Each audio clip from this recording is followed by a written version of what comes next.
Hello, hi, welcome to my channel. My name is Kuber. Good to see you. Good to see everybody who has joined in today. Today's subject for discussion is actually quite important. It's very critical. It's very serious, and I'm going to talk about the issues, the challenges, the hurdles that the newcomers to Canada that they are facing. Okay, as much as there is so much of talk about wanting to come to Canada and it's all yay, yippee, where we are on a flight to Canada and let's go, let's get cracking and we will make it happen and new life and new this and new that. There is also a different side to it. There is a different challenge to it. There is a different life when you will actually make the transition. And today's video is about all that. And it has a lot to do with so many YouTube videos. I mean, so many people can share so many different things with you guys directly.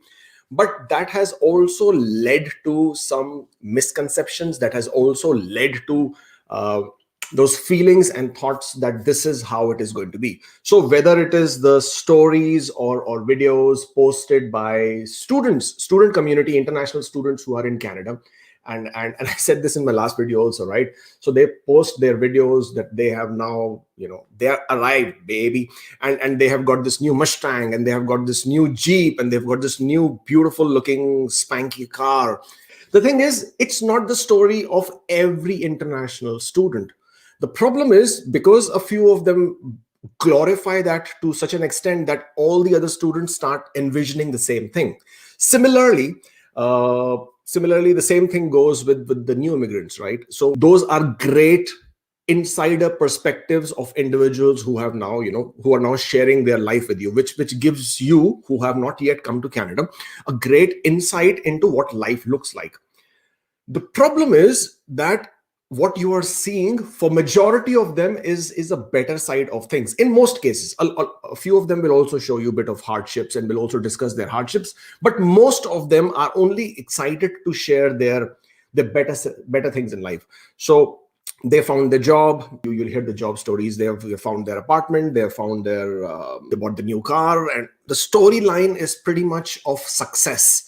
It's pretty much of achievements. Very few are going to talk to you about what they did not achieve, how badly they were stuck in certain situations. In its entirety, is the Canadian life as glorified, as hyped up, as rosy, as pretty as so many of them out there make it to be? So today's video is about that, all right? Whether you are an international student coming to Canada or whether you are a new immigrant landing in Canada, new immigrants have it more difficult in some aspects. International students have it a bit more difficult in certain aspects. But both category of people will face certain challenges. Some of you expect it, some of you absolutely don't expect it. I'm going to break these down. I just want you to be more prepared, more aware, so that probably this doesn't happen to you. So my objective is that even if one of you can sort of take something out of it and probably don't have to go through some things that are happening to some people out there, then this is mission accomplished. All right. So the first one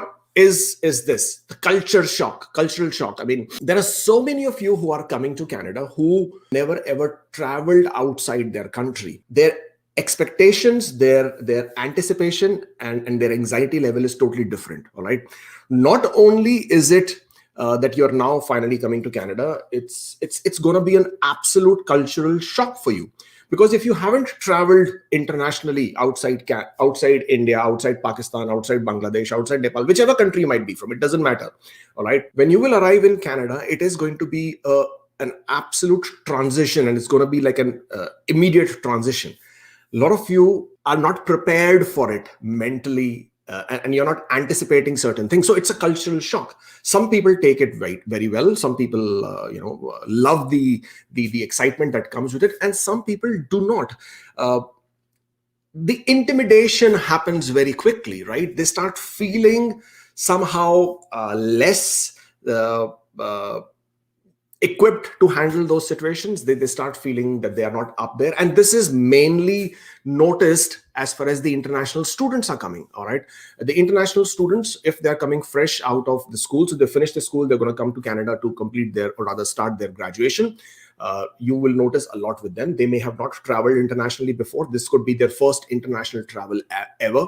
So when they arrive here, it's a new concept of life, new concept of studying, new concept of how things are going to be done, new concept of how the vehicles are being driven, right? So you're going to be driving on the wrong side of road probably. With all these aspects, how are you going to handle all that? Trust me, as easy as for some of you it might sound, cultural shock can be quite mentally challenging for a lot of people. So that is one issue that a lot of people face. Second thing that I want to talk about is expectations. What do I mean by expectations? So, hey, I got my COPR. Yeah, I got my study permit. Let's get onto the flight. Let's book the flight. Off we go. You already are so thrilled. You're already so excited. You cannot contain yourself, right? So now you're planning for which date will I travel, which flight will I go on, which hotel will I get to.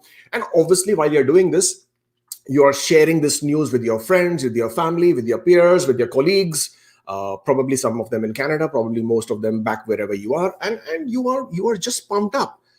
But all this is also building expectations, the expectations from your family, from your friends, from your relatives. Hey, you're going to go to Canada, right? It's a new life, huh? And all that comes in from your peers. So you're a student, so now you're coming for an international studies. Maybe the other friends or other students or your classmates or your schoolmates, you will share it with them. So then their expectation that you are going to go to Canada. Now, not only do you have your own expectations from your own self to do best with whatever you can, you also are carrying the burden or the weight of the expectations from your peer, from your friends. When you will arrive in Canada, you are now already under a lot of weight of or burden or pressure of not only, as I said, your own expectations, but all these other people. Okay. And then there is this expectation of how soon can I find the job? How soon can I get started? How soon can I start making it? How soon can I start sharing the better news of these milestones, these achievements, all these other things that other YouTubers are talking about? How soon can I share this with my family and friends? And then that pressure starts building up. Okay. And what also happens is the expectation versus reality. So you've come here with so much of expectation. Now, what is going to be the reality? Now, in some cases, and a lot of you are already probably aware that, survival job is going to be difficult, that finding a job is not going to be that easy. You're already aware, but how aware are you? How planned are you? How ready are you? If you don't find a job, what are you going to do? How ready are you for that aspect of things, right? So that you do not know yet. You've jumped into the what we call as a deep end of the pool, but you still haven't calculated what are you going to do with everything else. And again, I know some of you out there are quite smart. You do your planning and research well. If it's one of you, then probably this video is not for you. But I'm talking about the vast majority. This is very, very close to home, right? So the reason why I'm making this video is not only because I hear these stories from so many people. Otherwise, I'm also hearing this story from somebody extremely close to me. And probably he's watching the video. And I'm talking about my own son. Okay. Or rather, he's come to Canada through a provincial nominee program from Alberta. And he right now is in Alberta. And he obviously, though the family, we are here and I live in Ontario, Toronto. This is now for me the first person view of what somebody is going to go through and what they're going to face. There are days when he gets depressed. There are days where he absolutely cannot handle the pressure. Though as a family, I probably don't expect anything from him. I mean, I'm not asking him to sort of feed me. I'm not asking him to pay for my bills, but as an individual, he feels the weight, he feels the pressure, he feels the pressure from his friends probably. He feels the pressure from his own aspirations, but it's real.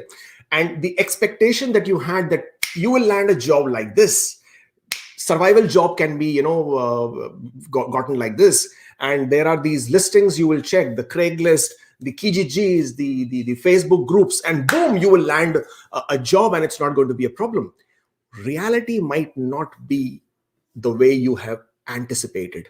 And the disparity between your expectation and your reality is different. Okay, coming to the point of students, international students, you expect certain things when you arrive in Canada, that it's going to be like this, like this, like this. But when you come here, you realize that you are on the fag end of things. There are other students who have their projects ready. They're already so far ahead of you. They've arrived in Canada with everything ready. They already have done so many projects. They probably have a good track record. They probably already have so much. They've prepared for the curriculum well in advance, and you start feeling that you are so far behind them. You're starting your education, you're starting your year with them already feeling less. You're already feeling intimidated. It doesn't really go down very well. And what that does is your mental health, and that starts getting affected. And it really, really starts getting affected. I can't even explain to you how bad this situation is. The government of Canada, not only do they encourage you to immigrate to Canada, obviously, because Canada needs immigrants and immigration, but they are also aware about these challenges and these hurdles, that they have a separate web page, and the link is in the description box. If you go to the video description, you will see it. And this is about taking care of your mental health and well-being. All right, Newcomers services page, and as I said, the link is in the description box. And so they have these different services that they do, lead you to if you wish to, go. And one of them, as I said, is about where did it go? Yeah, this one, taking care of your mental health. All right. And Newcomers to Canada, support for mental health and well-being. This is how important this is, right? If you're experiencing stress, anxiety, depression, gender and family violence, mental illness, addiction, substance problems, and other mental health problems, you should seek help. This is what starts happening. So you here in Canada, you've come here, first month is gone, second month is gone. You've already done the few things that you thought you will be doing. You've got your SIM card sorted out, your bank account sorted out, your driving license sorted out. Now what? Now you're looking for jobs, you're finding accommodation, and this is probably the next one, the routine of settlement, right? So now you're looking for your accommodation, you're finding your jobs, you're trying to get those things sorted out. And obviously the most important going to be looking for a job, finding a job. Are you able to find the job that you were looking for? All those guys who promised you come to Canada and then give us a message, are they now responding to you? Are you able to land yourself interviews? Were you prepared for this? Were you prepared with your skill sets? Did you get any additional qualifications? Did you get any additional skill sets? Did you hone your skills? Did you take any classes in French if bilingual is the criteria for the particular job you're looking at? Did you get the regulatory certifications for your particular occupation? Did you even think about any of this? Did you prepare your plan as to what you're going to do once you get to Canada and you start looking for jobs in your particular field? Your particular field might need you to be more qualified, might need you to have certain additional certifications, additional education programs. Did you check about that?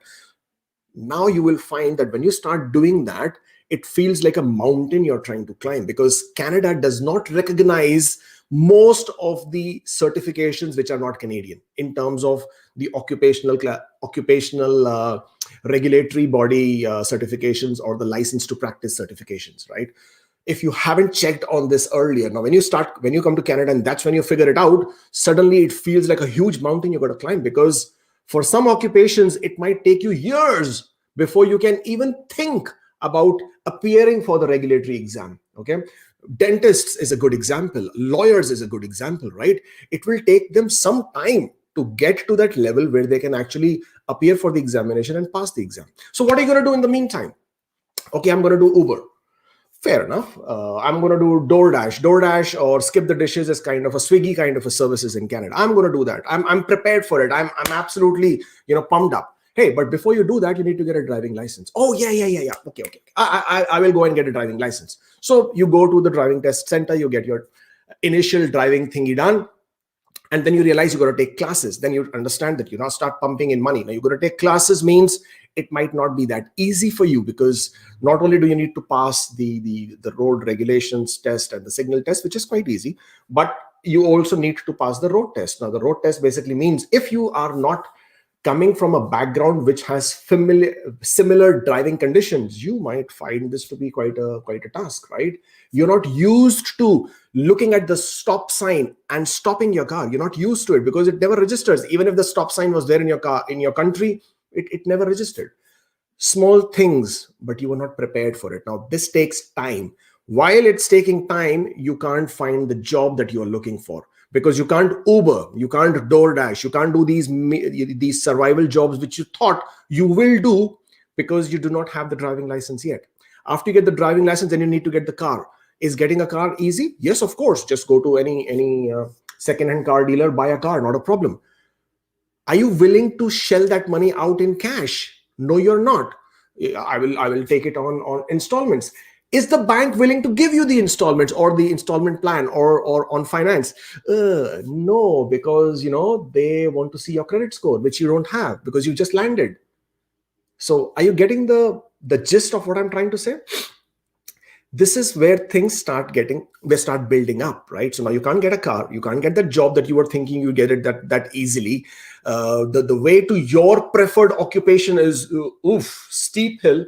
What are you going to do? So then, in spite of having made so many phone calls and you having sent so many resumes, you come back home and then you wait, hoping and thinking somebody is going to drop you an email. And every time your email box rings, you're excited that maybe somebody is giving you an interview call, or maybe somebody is sending you out some information for interview, and you realize it's not happening.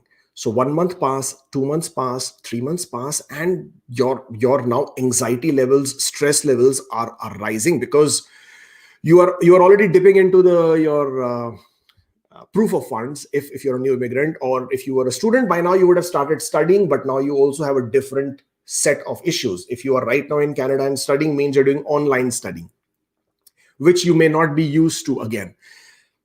In either conditions, what starts hitting you right now is the loneliness.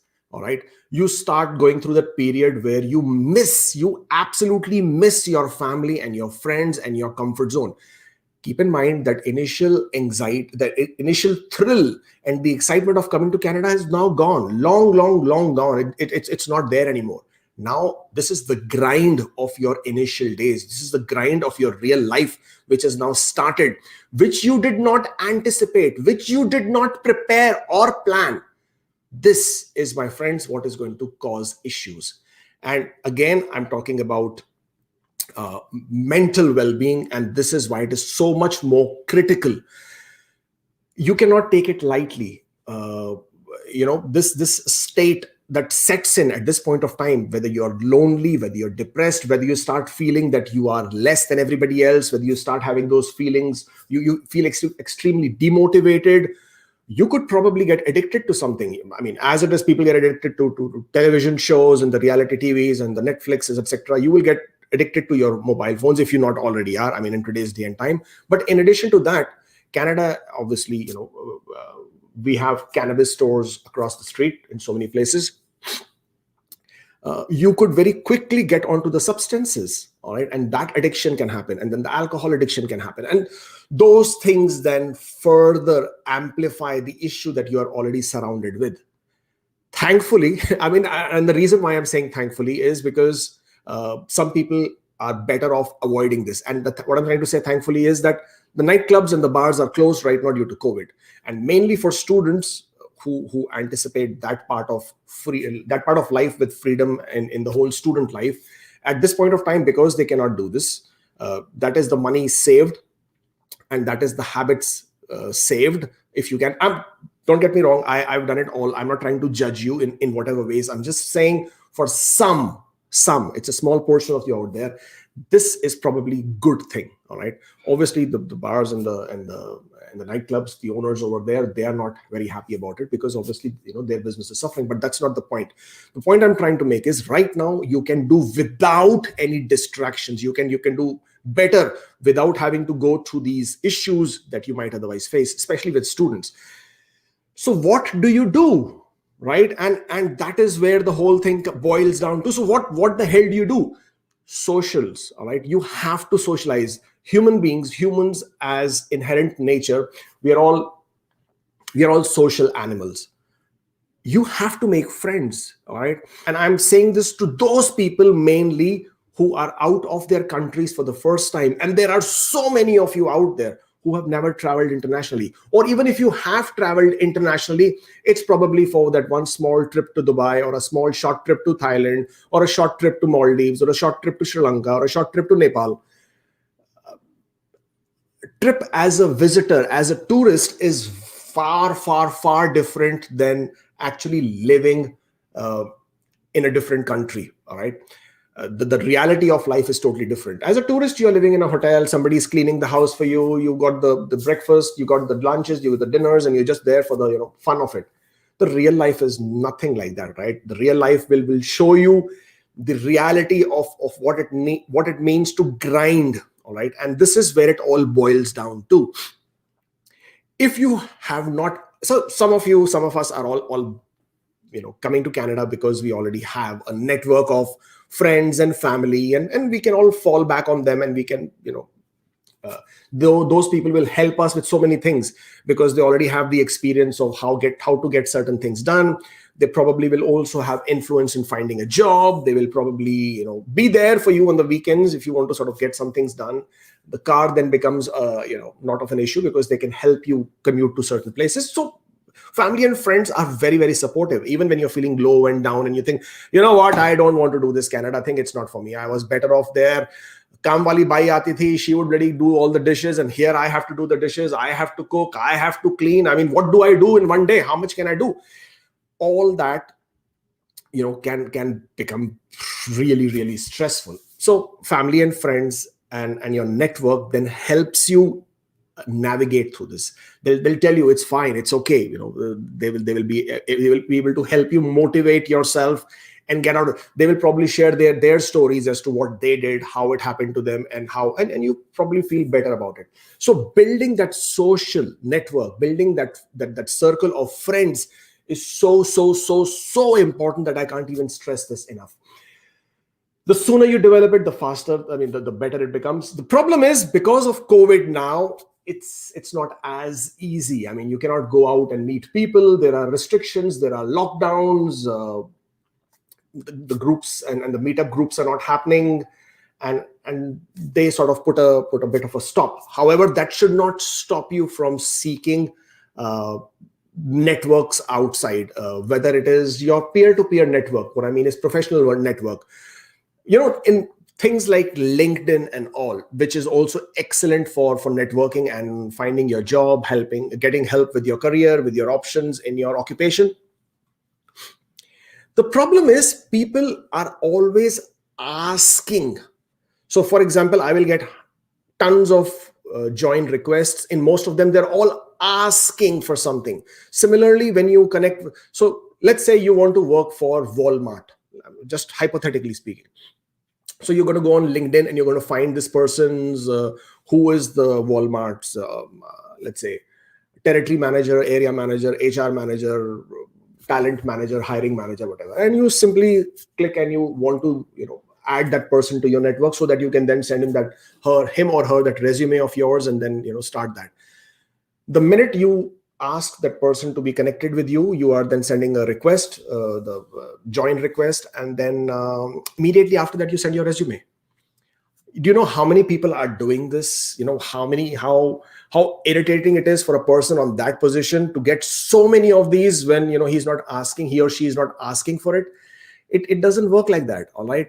Networking is not about asking. While the Bible says, ask and you shall be given. And yes, that is all pretty good. And so does so many other scriptures say that, that you ask and you shall be given. And I absolutely believe in that as well. But this is not that ask. This ask will come later.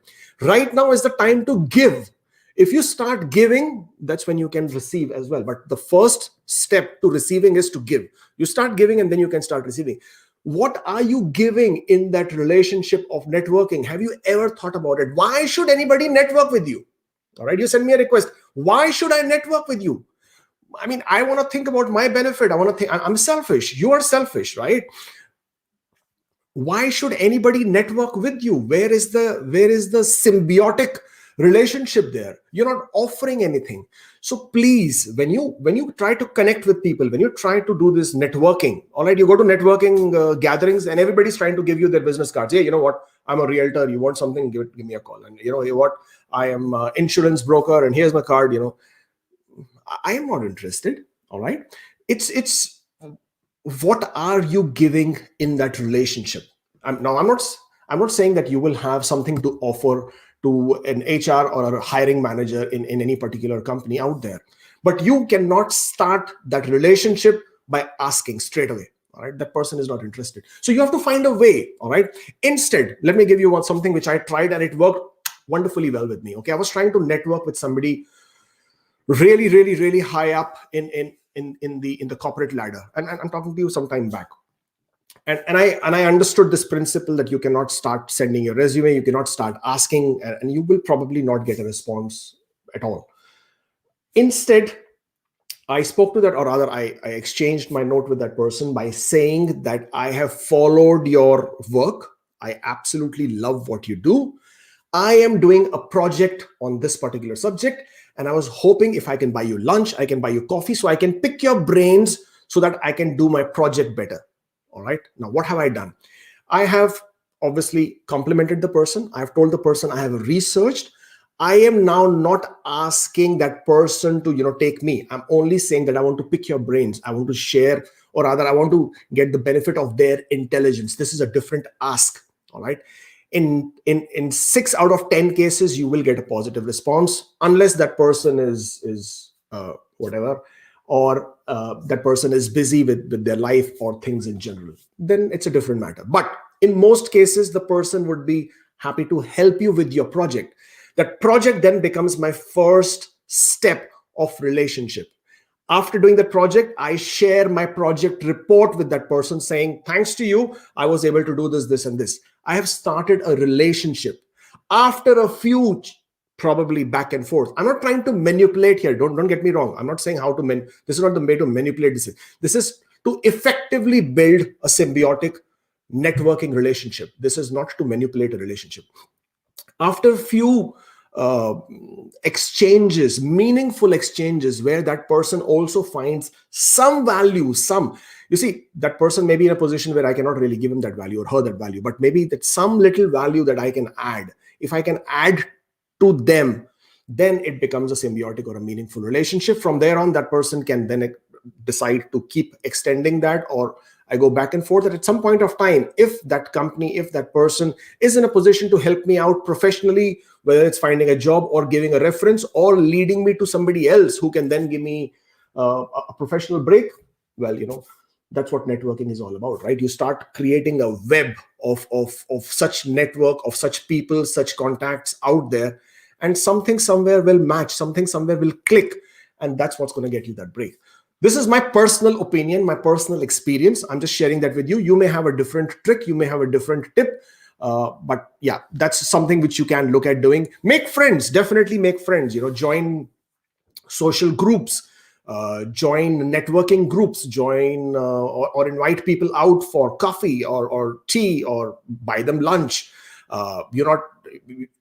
Whatever you can do to add value to somebody else, that would always lead to more fruitful relationship, which can then make you friends, make you networking partners. That's more or less what I was trying to explain to you about what challenges. I'm not going to talk to you about weather and shoveling the snow and cleaning the dishes and all that rubbish. That is there. Plenty of them is there already. Other people have done a better job than I would do. But the available resources out there are the New Migrant Centers, the website I just showed you.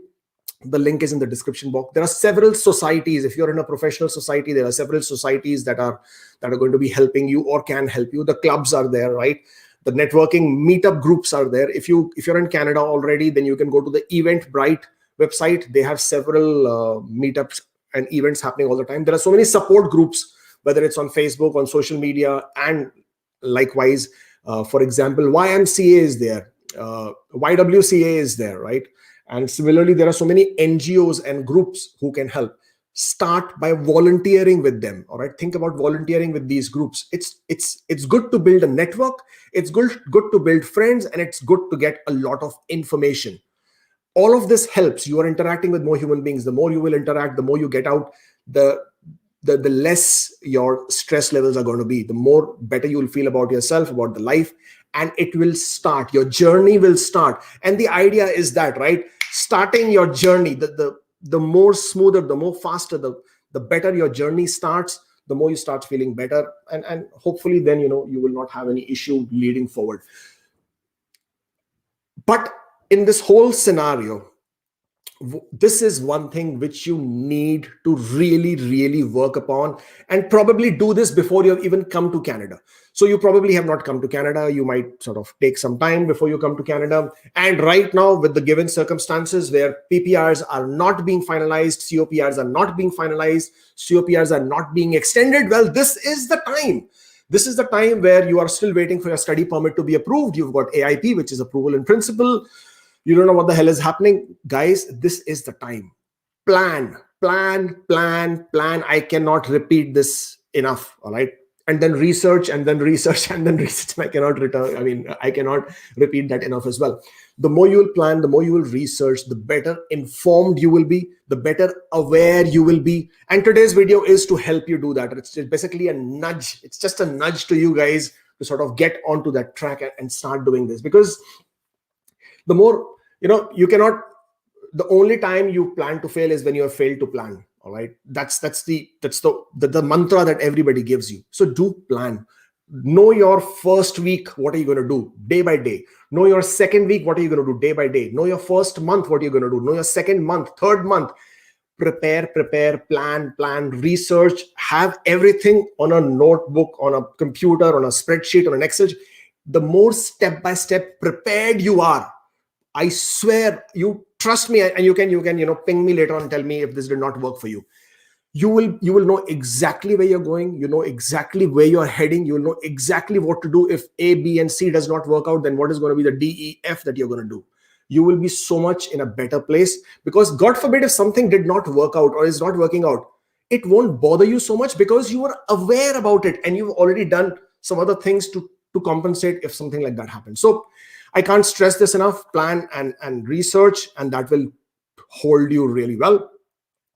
That's all from me as far as this particular section of the video is concerned. I've tried to sort of share my bit in terms of what you can do to prepare, to research, to sort of not having to face certain issues when you come to Canada.